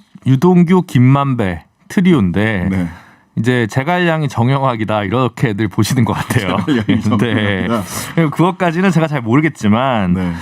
정확한 거는 중요한 페이퍼워크를 이제 회계적인 부분을 정영학 회계사 상당히 했고 뭐 다 떠나서 최순실 박근혜 게이트 때도 보면 박영수 특검 뭐 윤석열 검사가 수사 역량이 엄청 뛰어나가지고 그 수사의 속도와 효과가 성과가 있었던 게 아니라 장시호 씨가 굉장히 수사에 적극적으로 협조하면서 맞아요. 키맨이 됐던 거거든요. 확 속도가 붙었어요. 그래서 지금 화천 대유의 장시호가 정영학이다 이렇게 보는 게 오히려 정확한 상태가 아닐까. 해서 어쨌든 수사에 협조해 주는 분이 있어야 이 부분의 실체가 드러나지 않을까 싶습니다.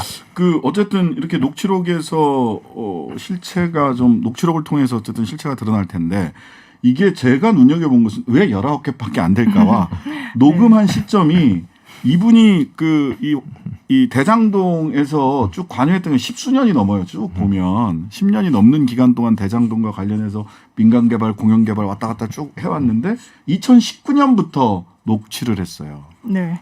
왜 그랬을까요? 배당에 있어서 결국 문제가 되는 성과급 잔치를 할 때 누가 얼마나 비용을 제하고 얼마를 나눠 가져야 될까와 관련해서 이 합작 기업이 이제 결국은 문제가 생기니까 뭔가 증거를 남기기 위해 녹음을 했지 않을까 조심스럽게 예측을 해보고요. 남욱 라인과 김만배 라인이 있는 거지 않습니까? 그러니까 남욱 변호사가 애초에 민간 개발을 단독으로 추진하면서 뭐 이 대장동 지구의 땅을 30% 정도 확보했다라는 보도가 있었습니다. 뭐 이제 여러 가지 원주민들과 작업을 하고 중간에 회사가 망가지고 이랬던 과정이 있었고, 이제 중간에 구원투수라고 해야 될까? 김만배 기자가 이제 끼어들면서 이게 이제 여러 가지 됐으니까 그 둘 사이가 애시당초 뭐 이익 공동체였다고 보긴 좀 어렵고 필요에 의해서 만난 사람들이었으니까 그 과정에서 이게 뒤에 그러니까 그때 누구의 기여분이 더 컸냐와 관련해 가지고 분쟁이 생겼던 것 같습니다. 그러니까 2019년이면 이미 여기가 대박 난다가 확정된 시점이거든요. 그렇죠. 네, 그때부터 녹취를 한 것을 19개만 녹취했을 리가 없고 여러 개가 있는데, 결과적으로는 대박이 난 이후에 어떻게 이 대박을 나눌 것이냐에 관련된 이야기일 가능성이 크지 않겠나. 맞습니다. 그래서 저는 이제 2019년도에 너무나 본인들이 받아가게 된 배당액이 막 수천억 원, 한 4천억 원이 넘게 되니까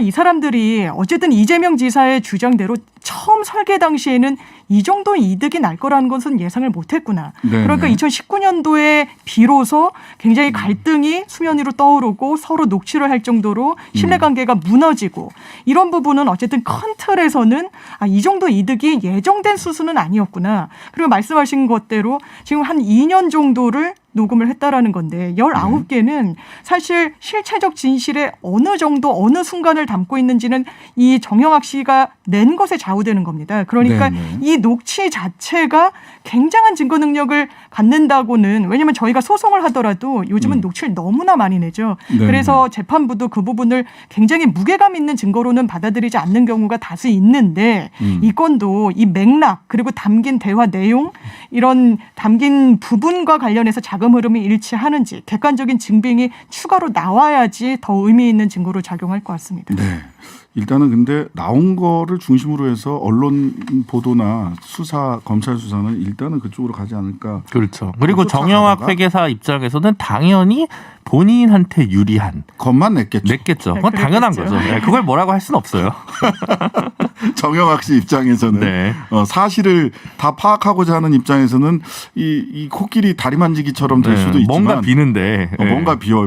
퍼즐에 뭔가 비는데 확실하게 다른 그림이 보이게 할 수 있는 그런 퍼즐은 될 수 있을 것 같다는 생각이 들고요.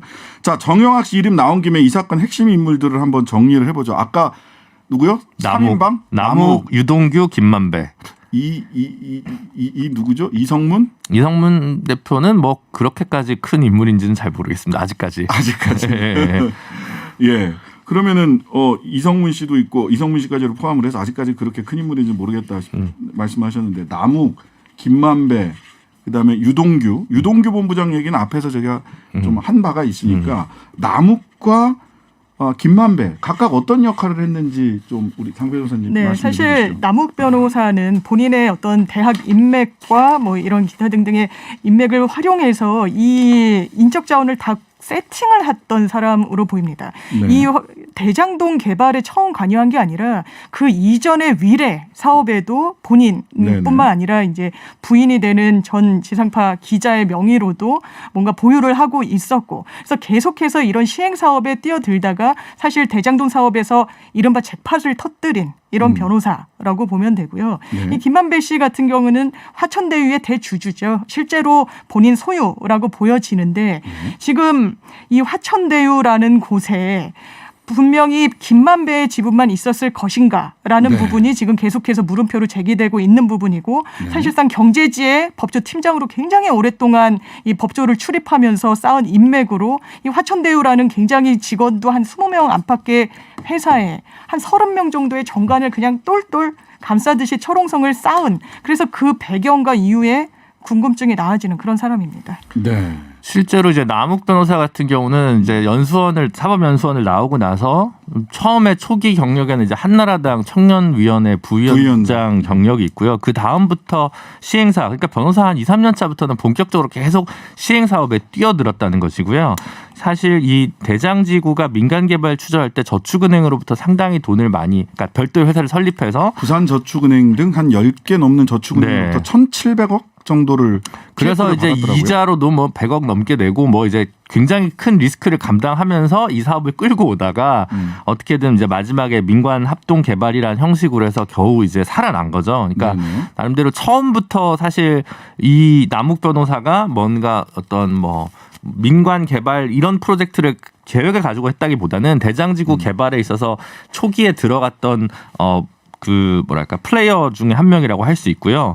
그 성남 도시개발공사에 근무하고 있다는 정모 변호사도 남욱 변호사의 서강대 후배 아니냐 이렇게 좀 추천으로 들어간 거 아니냐라는 의혹까지 제기되고 있고 또 강찬우 지검장 전 수원지검장이라든가 박영수 특검이라든가 이분들이 다 남욱 변호사가 그 전에 뇌물수수 로비 관련 혐의로 구속되고 기소됐을 때 한쪽은 수사를 지휘했던 쪽, 한쪽은 자신의 변호인이었다는 점에서 그리고 공교롭게도 남욱 변호사가 2심에서 무죄가 확정이 됐는데 그 당시 재판장은 최재형 후보였다는 점도 참 등장인물을 굉장히 화려하게 만드는 것 같습니다. 대한민국에 그렇게 인구가 많은데 하필 그쪽으로는 이렇게 우연을 거쳐서 쭉 이렇게 카테고리가 딱 이렇게 규정이 져졌는데 한쪽으로는 법조, 한쪽으로는 언론.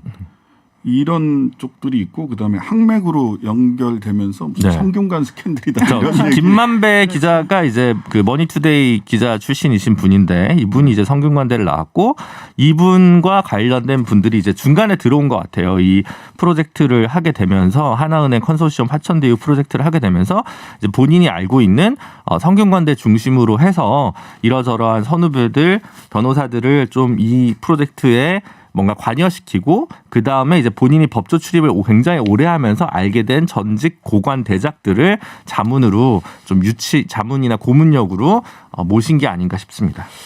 드라마 성균관 스캔들은 굉장히 눈이 즐거웠는데 네.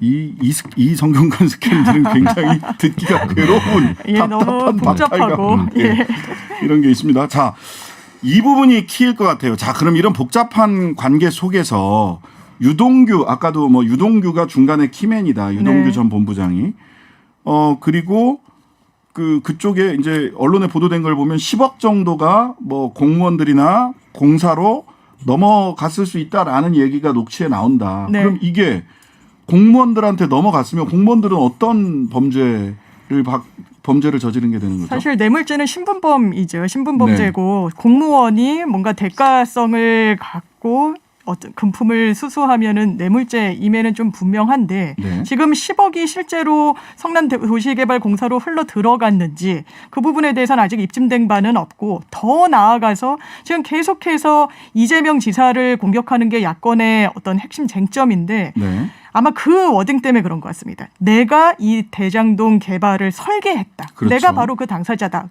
그러니 그렇다면 이 큰 사업에서 민간으로 갈 수 있는 이익을 더 저지하지 않고 성남시에 귀속할 수 있는 이익이 더 극대화될 수 있었는데 그걸 잘못 구도를 짰고 설계를 잘못했다. 그렇다면 결과적으로 성남시에 뭔가 손해를 끼친 거 아니냐. 그리고 이런 절차에 있어서 뭔가 본인이 맡은 책무에 위배되는 행위를 한 게 아니냐. 결과적으로. 그렇다면 이게 업무상 배임이다. 이런 주장을 지금 야권에서 하고 있는 그런 상황입니다. 그러니까요. 만약 이 공무원들이 뇌물죄를 범했다. 그러면은 이거를 이재명 후보 쪽으로 직접 전달을 하거나 직간접적인 방법으로 전달했다 하면 뇌물죄 공범이 되는 것이고. 네. 예. 근데 뇌물을 받지는 않았어. 업무상 배임 얘기를 하는 걸 보니까 뇌물을 이재명 후보가 받았다라고 하는 거는 자기들도 의심스러운가 봐요. 예. 그러니까 일을 잘못했다. 결국적으로 임무를 배신해서 제3자 누군가에게 경제적 이익을 받게 한 거 아니냐라고 하는 업무상 배임 주장을 하시는데 이 부분 어떨 것 같습니까? 지난번에도 그 광물자원공사 얘기까지 했습니다만 이게 이제 일을 잘못했다고 해서 배임죄로 다 처벌받으면 일을 못합니다. 그럴 수는 없고요. 이제 명백하게 그리고 또 이게 뭐냐면 자신의 타인의 사물을 관리하는 자로서 성남시에 이제 불이익을 끼쳤어야 되는데 이거를 그럼 예단하고 즉 성남시는 현금으로 1,800억을 받고 1공단이라는 곳을 공원으로 조성하는 비용을 보전받고 1공단이라는 부분은 그 대장동 지역이 아니에요. 구시가입니다. 그렇죠. 대장지구와 결합개발 형식으로 이제 한 것이죠. 그래서 그거를 두고 그래서 이제 성남시는 1,800억밖에 못 받고 화천대유가 몇천억이 더 이익이 날 것이 명명백백한 상황에서 그걸 묵인했으면 배임죄로 어떻게든 걸어볼 수 있을 텐데 지금 상황에서 그걸 입증하기란 사실 어려운 거고요. 야권에서 배임죄로 주장하고 있는 건 현재 단계에서는 그냥 정치적 수사하기에 불과하다라고 저는 냉정하게 봅니다. 그래서 배임 얘기를 하면서 그 연결고리를 가져가고 싶어하는 부분이 있는 거죠. 유동규와 이재명 그 둘은 굉장히 측근이다. 측근 중에 측근이다. 그런데 실제적인 팩트를 보면 이제 경기관광공사 사장 자리에 있을 때 임기를 한 9개월 정도 앞두고 자리에서 물러나거든요. 언론 인터뷰에서도 유동규 씨가 밝혔듯이 본인이 정말 애를 써서 추진하려고 했던 영화 관련 유치 사업들 예산을 내려주질 않았다라는 겁니다. 그 부분과 관련해서 이재명 지사와 굉장히 갈등이 있었던 것 같고 지금 이재명 지사 측에서 이야기하는 바로는 본인이 유원홀딩스라는 회사도 차리잖아요. 그게 경기관광공사 사장으로 있으면서 본인이 영화 산업을 굉장히 많이 추진하려고 했고 이 유원홀딩스의 법인의 주 사업 목적에도 영화 관련 기재가 있습니다. 그렇다면 뭔가 이 사람이 공직을 이용해서 사익을 취하려고 하는 거 아니냐라는 어떤 조언과 보좌진들의 이런 그 견제가 있었다라는 거고 그 부분으로 인해서 틀어져서 나간 사람을 측근으로 해서 이 고리로 뇌물까지 돈까지 수순으로 올라갔다라고 이야기하는 건 아직까지는 현 단계에선 좀 성급하다 이런 생각입니다. 측근이 아니었다라고 얘기하는 건 조금 궁색한 것 같아요. 바깥에서 보면 어쨌든 성남시장 할 때 공사 사장 시켜줬고 도지사 할 때 또 공사 사장 시켜줬는데 그것도 측근이 아니면 정말 초최측근 이거면 최측근은 아니지만 측근이다까지는 해줘야 되는 건데 문제는 아까 방금 장윤미 변호사님 말씀해 주신 것처럼 뭔가 측근에서 손절당한 거 아니냐. 그래서 측근 출신이라고 하는 게 지금 약간 가장 개연성 있는 관찰 아니냐라는 제 생각입니다. 네. 그러면 현재까지는 배임 주장은 현재까지 드러난 사실관계만으로 봤을 때는 정치적 주장에 가까울 정치적 수사, 정치적 주장에 가까울 수 있다라는 정도로 우리 두 분께서 정리해 주신 걸로 하겠습니다. 자, 김진우 변호사, 장윤미 변호사 모두 수고하셨습니다. 네, 감사합니다. 감사합니다. 감사합니다. 네, 지난 한 주간 여론 동향 분석해 보겠습니다. 배철호 리얼미터 수석 전문위원입니다. 반갑습니다. 네, 안녕하세요. 네, 자, 지난 한 주간 제일 궁금한 거는요, 사실은 자 대장동 고발사주 이제 쑥 들어가 지금 한동안 잊혀졌어요. 이제 다음 주부터는 다시 올라올 것 같습니다. 공수처에서 수사하면서. 근데 진짜 대장동 개발 특혜 의혹이 영향을 끼쳤느냐 하는 게 사실 제일 궁금해요. 그렇죠. 예, 그 전에 그래서 이번 주 수치부터 좀 한번 확인해 봅시다. 네, 알겠습니다. 오늘은 간결하게 하나 준비했습니다. 하나만. 예. 월화수 진행해서 어제 발표한 NBS 조사입니다. NBS. 네, 여론조사 여러 군데 4개사가 이제 합동으로 해서 발표하는. 예, 그리고 이거는 전화 면접 조사입니다. 예, 전화 면접과 그 ARS의 차이가 항상 있기 때문에 요 정도 안 그래도 준비했습니다. 그거 언급하려고 그랬는데. 네네. 전화 면접. 예, 월화수 전국 1,007명. 표본오 차는 95% 진례순에서 플러스 마이너스 3.1%포인트를 보인 조사였고요. 캐티 전화면접 조사로 진행을 했습니다. 진보진영 대선 후보 적합도 존칭 빼겠습니다. 이재명 30, 이낙연 16, 심상정 4 나왔고요. 보수진영 적합도 홍준표 25, 윤석열 19, 유승민 10. 가상 대결입니다. 이재명, 윤석열 이재명 붙었을 때는 이재명 43, 윤석열 34 오차범위 바뀌죠. 이재명 홍준표 이재명에서는 이재명 43, 홍준표 37 6%포인트 오차범위 안에 붙어 있습니다. 이낙연 윤석열에는 이낙연 37, 윤석열 35 오차범위 안, 이낙연 홍준표는 이낙연 36, 홍준표 40 오차범위 안 이렇게 각각 결과를 보였습니다. 네. 그 가상 대결에서 이재명과 홍준표 대결에서 홍준표 후보는 37, 이재명, 윤석열은 34, 윤석열 후보는 34. 네. 이재명 후보는 43으로 다 동일하고요. 네. 이게 눈에 띄네요. 그렇죠. 이제 이 외에 당연히 적합도가 지난주 한 주 쉬었는데요. 이재명 지사가 앞차 조사에서 34에서 30으로 4%포인트 내려앉았습니다. 네. 이낙연 대표 같은 경우 19에서 16 내려앉았고요. 네. 전체적으로 무응답이 33에서 43으로 10%포인트 올랐어요. 굉장히 많이 올라갔네요. 그렇죠. 그리고 보수 진영 한번 보자면 홍준표 같은 경우 29에서 25, 4%포인트 내려앉았고요. 윤석열 후보도 24에서 19. 보수 후보 진영에서 보자면 여기도 26에서 36. 결론. 각 진영 모두 10%포인트 없다. 모름이 올랐다. 즉 관망세로 돌아서고 있는 층이 10%포인트 있다. 양 진영 모두 한 10% 정도씩 관망세로 좀 돌아선 측면들이 있다. 왜냐하면 저도 이제 이게 네거티브 이슈가 많으니까 양쪽 다 그 영향이 있는 것 같아요. 선거 정치 분석하고 이걸 업으로 삼은 지 20년이 됐지만 보통은 이제 이슈가 터지면 한쪽이 유불리가 좀 명확히 보이고 기껏해봤자 일부가 연루되면서 그런 거 아니냐. 그래도 경중과 시비는 어느 정도 보였는데 대장동 이슈만큼은 이 양당 모두 물려 있어요. 네. 서로가 물려 있고 각 진영 안에서도 서로 싸우고 있어요. 네, 네. 그리고 지금 저는 초입이라고 보는데 벌써 유력 후보들, 당대표, 원대 그리고 각 당의 어떤 나름 좀 턴다는 스피커들, 빅마우스들 다 붙어 있어요. 네. 즉 뭐냐면 이제 양쪽이 사생결단식 붙고 있는데 그만큼 이슈의 휘발성과 폭발력이 크다는 거죠. 네. 하필이면 또 부동산. 예. 그럴 때 이 대장동 이슈가 이게 간단한 이슈는 아니다. 네. 그래서 이제 또 하루가 다르게 출렁거리고 등장인물이 나올 때마다 여야 유불리가 좀 갈리는 뭐 그런 측면들. 물론 지난주까지는 민주당이 좀 절대적으로 불리했던 지형이었는데 네. 일요일 곽상도 의원 아들 50억 이제 퇴직금이 밝혀지면서 이제 지형이 좀 바뀌었죠. 네. 또 윤석열 전 총장 이제 부친 예. 그 집구의 사실도 밝혀지면서 또 한 번 네. 출렁거렸고 이제 등장 인물이 나올 때마다 사실 하나씩 나올 때마다 요동치는 강도는 굉장히 격렬해질 것이다. 한동안 더 가겠네요. 한동안 또 갈 것이고 그것이 이제 10%포인트 양진영 모두 올랐다는 것은 그만큼 국민 여론은 좀 관망세 좀 지켜보자. 는 의견과 지켜보자. 또 짜증난다 의견도 좀 일부 좀 포함되어 있지 않나 좀 근데 그렇게 이제 좀 뭐 특징은 보여집니다. 보니까 양당에서 이렇게 관망세로 돌아간 분들이 제3의 정치적 대안을 찾아가는 게 아니라 자기 당 내부에서의 자기 세력 내부에서 어느 쪽에 힘을 실어줄까 아직은 잘 모르겠네 이렇게 좀 그 관망 쪽으로 간 게 아닌가라는 약한 생각이 고리들은 좀 떨어지는데요. 문제는 이제 이재명 지사 같은 경우는 이제 민주당 지지층 내에서 네. 50% 초를 보였는데 그 이번 MBS 적합도 전체 적합도를 보자면 60이 넘었어요. 63%가 나왔는데 민주당 지지층에서 예, 60제명 시대를 열었죠. 지난번 제가 60제명 이 말씀 드렸는데 네. 약한 고리들은 좀 떨어지면서 전체적으로는 조정 내지는 하방 압력을 받겠지만 네. 지지층 내에서는 결집력은 높아질 것이다. 그 말씀 드렸는데 이재명 지사가 이제 민주당 지지층 내에서는 60제명을 처음 찍었어요. 네.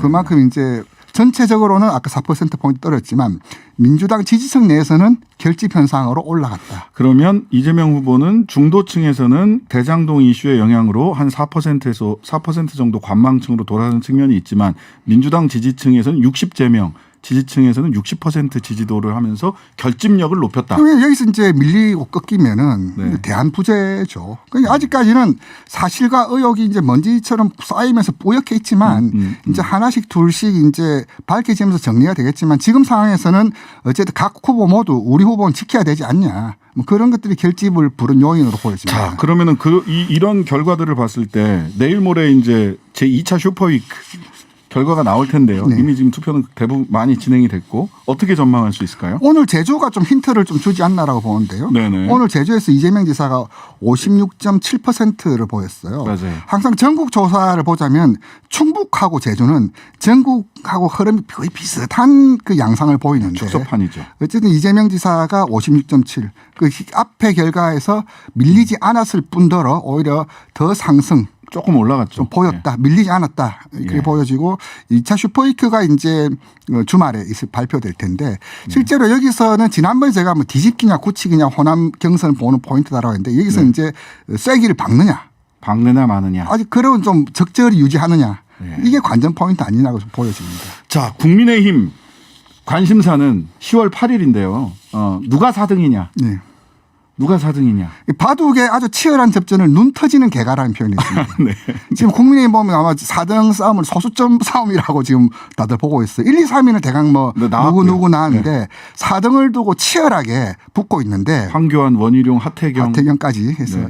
아마 제 생각에는 윤석열 예비 후보 측 지지층 최재형 후보도 있네요. 예, 네, 예. 지지층에서는 네. 하태경 후보가 올라오길 내심 바라지 않을까. 홍의에 대한 주포가 될 수 있기 때문에 이 4등 안에서도 계속 홍준표 좀 잡아달라. 네. 하지만 그런 그 좀 재미는 있지만 어쨌든 윤석열 후보 측에서는 하태경이 올라오기를 제일 간절히 바라지 않을까라고 네. 보여지고 어쨌든 그 4명이서 이렇게 좀 치열한 네네. 소수점 싸움을 하지 않을까로 보여지고 어쨌든 국민의힘 그 경선은 4등 누가 타냐. 네. 그것이 이제 1, 2등보다 더 관심이 가는 대목이다. 네. 그렇게 보여집니다. 10월 8일 날 결과 나왔을 때가 마침 금요일인가 아마 그렇게 될 텐데 한번 네. 같이 이야기 나눠보고요. 자, 이번 주 리서치 리터러시는 아까 잠깐 얘기하셨는데 설문지의 개념과 차이입니다. 예. 또 1분 반밖에 안 남았는데요. 보통- 1분 반 안에 깔끔하게 보통 설명해 우리가 주세요. 그 여론조사 홈페이지 보면은 구조화된 설문지를 이용했다라고 하거든요. 그렇죠. 구조화된 설문지라면 미리 물어볼 것을 다 정해놨다는 말입니다. 그렇죠. 그렇다면 비구조화된 설문지도 있느냐?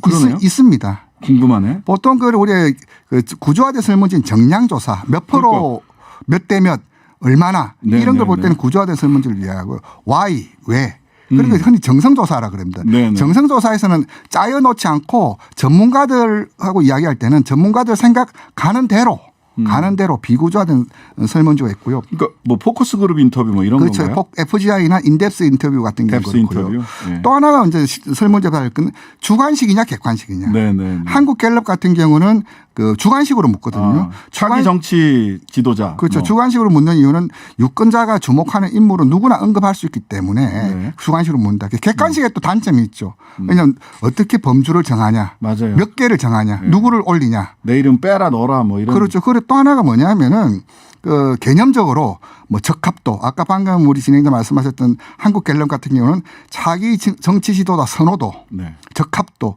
이렇게 범주를 봐야 된다. 네. 이제 그런 식으로 항상 우리 설문 보면 또 하나가 범진보냐 네. 범민주당 적합도냐 범보수냐 국힘 적합도냐 그 범주를 봤을 때 그 차이가 한결 더 명료해진다. 설문지 즉 무엇을 묻느냐에 따라서 결과도 영향받는다. 설문지도 유심히 보자. 자, 오늘의 리터러시였습니다. 예.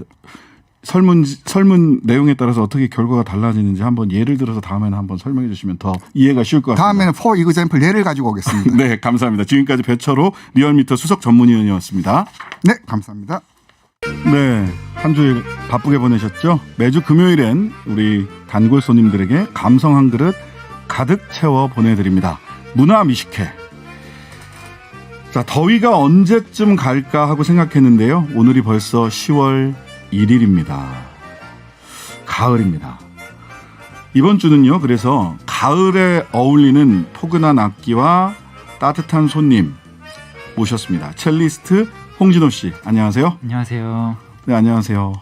저 음악만 듣고 이렇게 젊은 분인 줄 몰랐어요. 사실 조금 더 이 연륜이 있으신 분이 아닐까라고 생각을 했는데 청년이 한 분 와서 앉아 계셔가지고 아름다운 청년이 한 분 앉아 계셔가지고 지금 같이 나와주신 분은 피아니스트 조영훈 씨입니다. 예, 네, 안녕하세요. 여러분 안녕하세요. 피아니스트 조영훈입니다. 예, 두 분 다 같은 학교 나오시고 유럽 쪽에서 다들 석사 뭐 공부를 하셨네요. 네, 저는 독일에서 했고 네. 피아니스트 조영훈 씨는 헝가리에서 했습니다. 보니까 헝가리 국립 리스트 아카데미. 네. 저 부다페스트 갔을 때 거기 가봤어요. 진짜 너무 좋더라고요. 맞아요. 저도 매일 유학 생활에 디카를 항상 소지하고 다녔었습니다. 네, 찍는 네. 족족 엽서 사진이 나왔어요. 예, 맞아요. 그쪽을 중부 독일 동유럽. 네, 동유럽의 네, 네. 파리다 이렇게 얘기를 하잖아요. 그래서 참 좋았고 그 독일은 제가 안 가봐가지고 뭐라고 말씀을 못 드리겠네. 예, 우선 지난 7월에 우리 홍진호 씨 퓨리파이 라이브를 발매하셨어요. 네. 요즘 사실은 뭐 공연이 굉장히 어렵긴 한데 이 공연 어려운 코로나 시국에 새 앨범 내는 것도 좀 많이 주저하지 않으셨을까 싶은데 어떤 앨범인지 좀 소개 좀 해주시죠. 우선 퓨리파이 앨범은 작년에 제가 롯데 콘서트를 해서 공연을 한 그 실황을 담은 라이브 앨범이에요. 네. 그래서 그 앨범 발매 시점을 언제로 할까 하다가 제가 또 마침 올해 8월에 7월과 8월에 단독 공연을 좀 했었거든요. 독주회를. 네. 그래서 그때 시점에 맞춰서 발매를 하느라고 살짝 늦어졌는데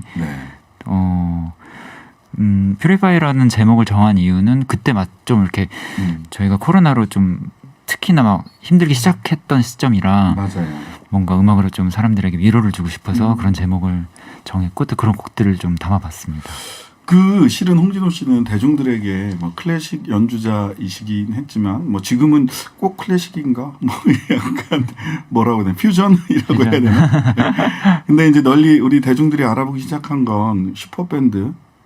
네. 2019년 슈퍼밴드 때 호피폴라가 우승했죠. 네. 예, 우승했던 그 호피폴라 저도 그 밴드 음악을 좋아해가지고 봤거든요. 근데 그걸로 많이 알려주셨어요. 네. 지금 어떠세요? 이렇게 클래식을 전공해서 하다가 지금 호피폴라 활동도 하고 있나요? 아니면 중단돼 있나요? 하고 있는데 네. 저희 같은 경우는 이제 4명이 다 개개인의 이제 각자 활동도 있죠, 병행을 활동이. 하느라고 예.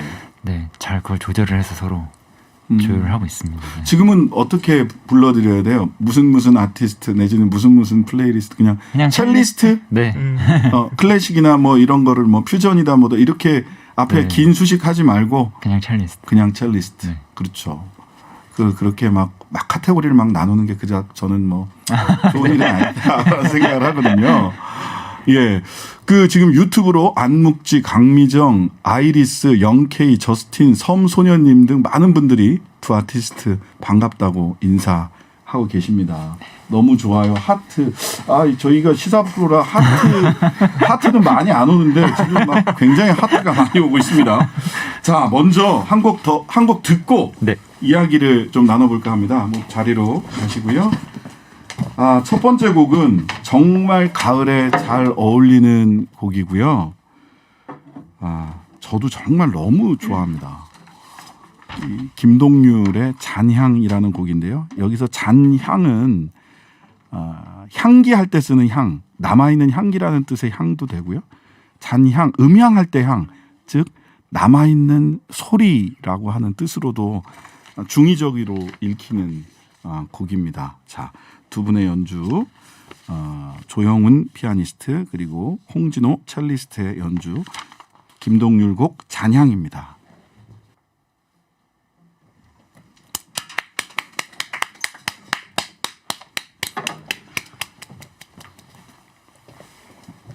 잠시 제가 일부러 말을 안 했습니다. 잠깐 퍼즈가 있어야 돼요. 이런 음악을 들은 다음에는.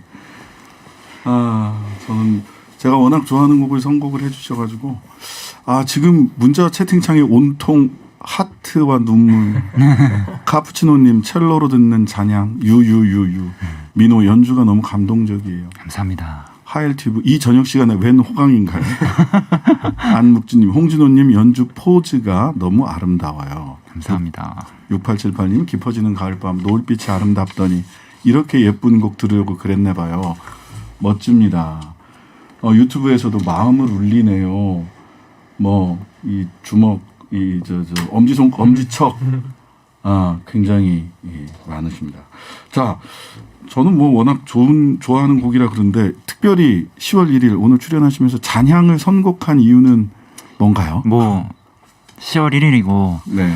이제 정말로 가을이 왔잖아요. 그래서 네. 제가 가을만 되면 즐겨 듣는 음악들이 주로 김동률 씨나 이소라 씨 음악인데 네. 그 중에서 김동률 씨의 잔향을 워낙 좋아해서 해보는 게 어떻겠냐고 이제 조용훈 씨한테 물어봤는데 때마침 또 조용훈 씨가 김동률 음악을 엄청 남달리 좋아하는. 남달리. 네. 그래서 편곡도 오늘 하는 편곡도 지금 조용훈 씨가 했거든요. 그렇군요. 아까 첼로 곡이 이렇게 음역을 달리하면서 낮은 음으로 하시다가 두 번째는 굉장히 높은 약간 바이올린 소리에 가깝게 이렇게 하셨다가 다시 또 낮은 저음으로 하고 하는 이렇게 편곡하셨구나. 네. 아주 즐겁게 들었습니다. 김동률 씨 정말 대단한 것 같습니다. 그리고 여기 보니까 어디 가면은 더 들을 수 있어요. 홍진호 씨, 조영훈 씨 음악. 혹시 유튜브라든지 이런 거 있으면 소개해 주세요. 더 듣고 싶은 분들 계세요. 유튜브는 잘 안 하는데 조영훈 씨는 유튜브를. 저는 개인적으로 유튜브 채널을 운영하고 있고요. 채널 이름 알려주세요. 네, 유튜브에 그냥 제 이름 석자 치시면 바로 나옵니다. 네. 조영훈. 네. 여기 도라에몽님 유튜브에서 홍진호, 조영훈 조합은 진리다. 이렇게 나와 있습니다. 그러고 보니까 얼마 전에 발매된 퓨니파이 앨범에도 맞아요. 두 분이 같이 하는 게 있어요. 음원이 수록되어 있습니다. 아니 홍진호, 조영훈 조합은 진리다 쓰신 도라에몽님 두 분 조합을 익히 좀 잘 알고 가족이세요? 친구세요? 혹시 도라에몽님? 그에 비해서 1389님 처음 듣는 음악 와와 원더풀 자주 들으세요. 우리 홍진호 씨는 다른 방법으로 또 만나는 방법이 있죠. 진호의 책방? 네네. 제가 2월부터 2월까지 진호 책방을 했었어요. 네이버 라이브 TV를 통해서 한 달에 한 번씩 했었는데 온라인 북 콘서트. 네, 그때 제가 이제 평소에 즐겨 있던 책들과 또 좋아하는 아티스트들을 초대해서 그래서 한 달에 한 번씩 여러분들 만났었습니다. 조용훈 피아니스트는 박종석 하모니스트와 매주 일요일에 우리 교통방송 TBS에서 오늘도 일금이라는 프로그램에 출연을 하고 계세요. 네, 맞습니다. 그 송정혜 아나운서님께서 진행하시고 작가의 방이라는 코너에 저희 하모니시스트 박종성님하고 이렇게 작가분들 매주 모셔서 이렇게 작품 낭독하고 그 작품이랑 어울리는 음악들 이렇게 연주해드리는 코너로 매주 일요일 아침에 지금 방송되고 있습니다. 이분들이 그냥 음악만 잘하는 줄 알았더니 작도 잘하시는 너무 사기캐 아닙니까? 이렇게 되면 자, 두 분 더 만나고 싶으시면 조영훈 피아니스트는 유튜브에서 조영훈 치시면 되고 네. 예. 홍진호님도 조금 더 자주 만날 수 있는 기회를 만들어 주시면 더 좋겠다 싶은 생각도 들고요. 그 사실 슈퍼밴드 처음 할 때 이 악보 없이 연주하는 것 때문에 굉장히 당황해라는 거 저도 그거 봤거든요. 보셨구나. 예, 예. 네. 그게 굉장히 어색했어요? 너무 당황스러웠고 예, 예. 그게 너무 당연한 것처럼 대중음악 하신 분도 너무 당연하죠. 예. 그 심지어 악보를 못 보시는 분들이 되게 많더라고요. 네, 맞아요. 예. 그렇게 너무 어떻게 악보를 못 보는데 음악을 하지 했는데 사실 지금도 쉽지 않아요. 악보 없이 보는 게 쉽진 않지만 네네.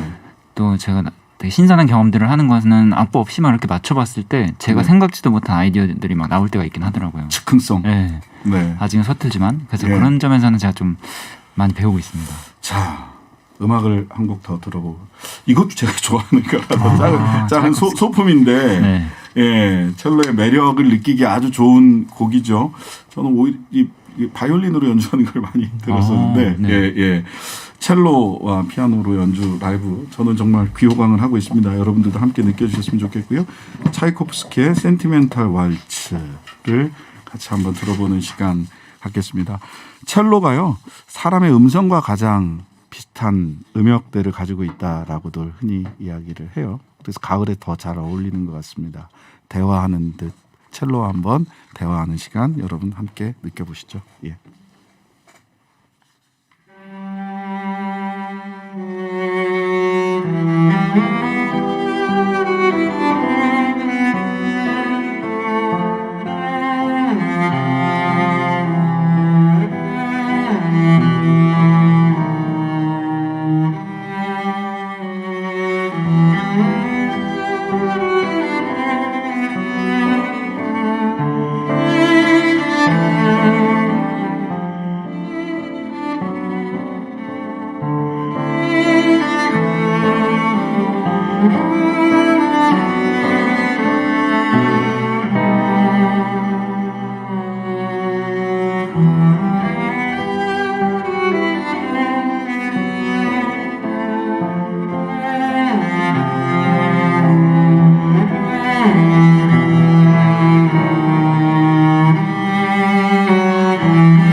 네. 일부러 조금씩 퍼즐을 주고 있습니다.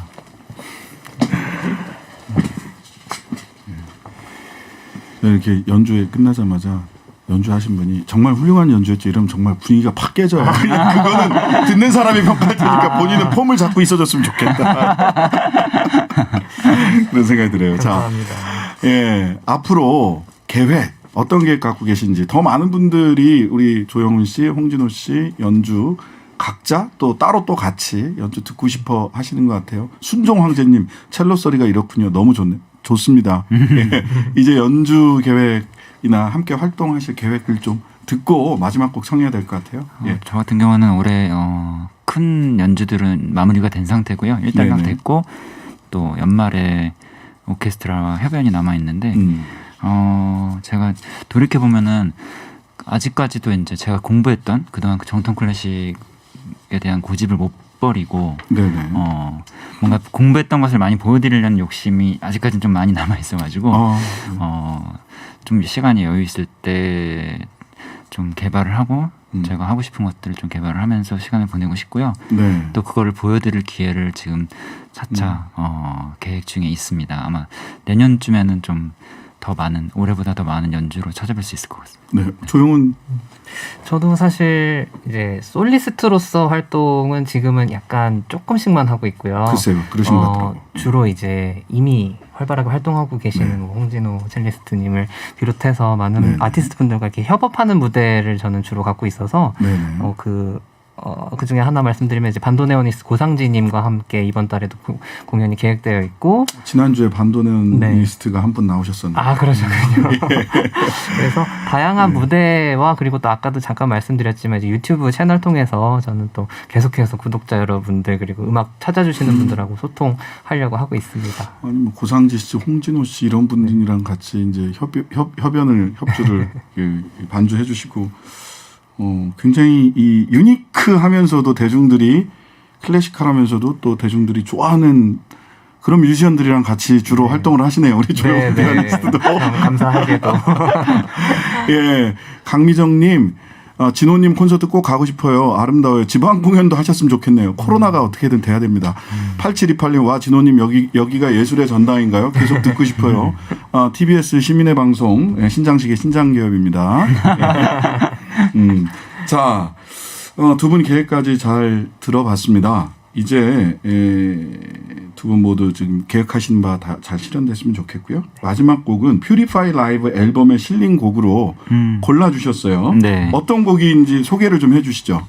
일단 작곡가는 루도비코 에이나우디라고 이탈리아의 작곡가이자 피아니스트인데요. 네. 제가 오늘 들려드릴 곡은 작년에 제가 독주회 때 연주했던 이지오른이에요. 이지오른은 한국말로 이제 번역을 하자면 나날 이런 건데 되게 미니멀하면서도 이 안에 담고 있는 어떤 기도하는 마음을 연상할 수 있는 그런 호소를 짙은 멜로디가 되게 좋고 또 아마 지난 날들 되게 특별했던 경험들 또 앞으로에 이렇게 일어났으면 좋겠다 하는 기대되는 나날들을 생각을 하시면서 들으시면 좋을 것 같습니다.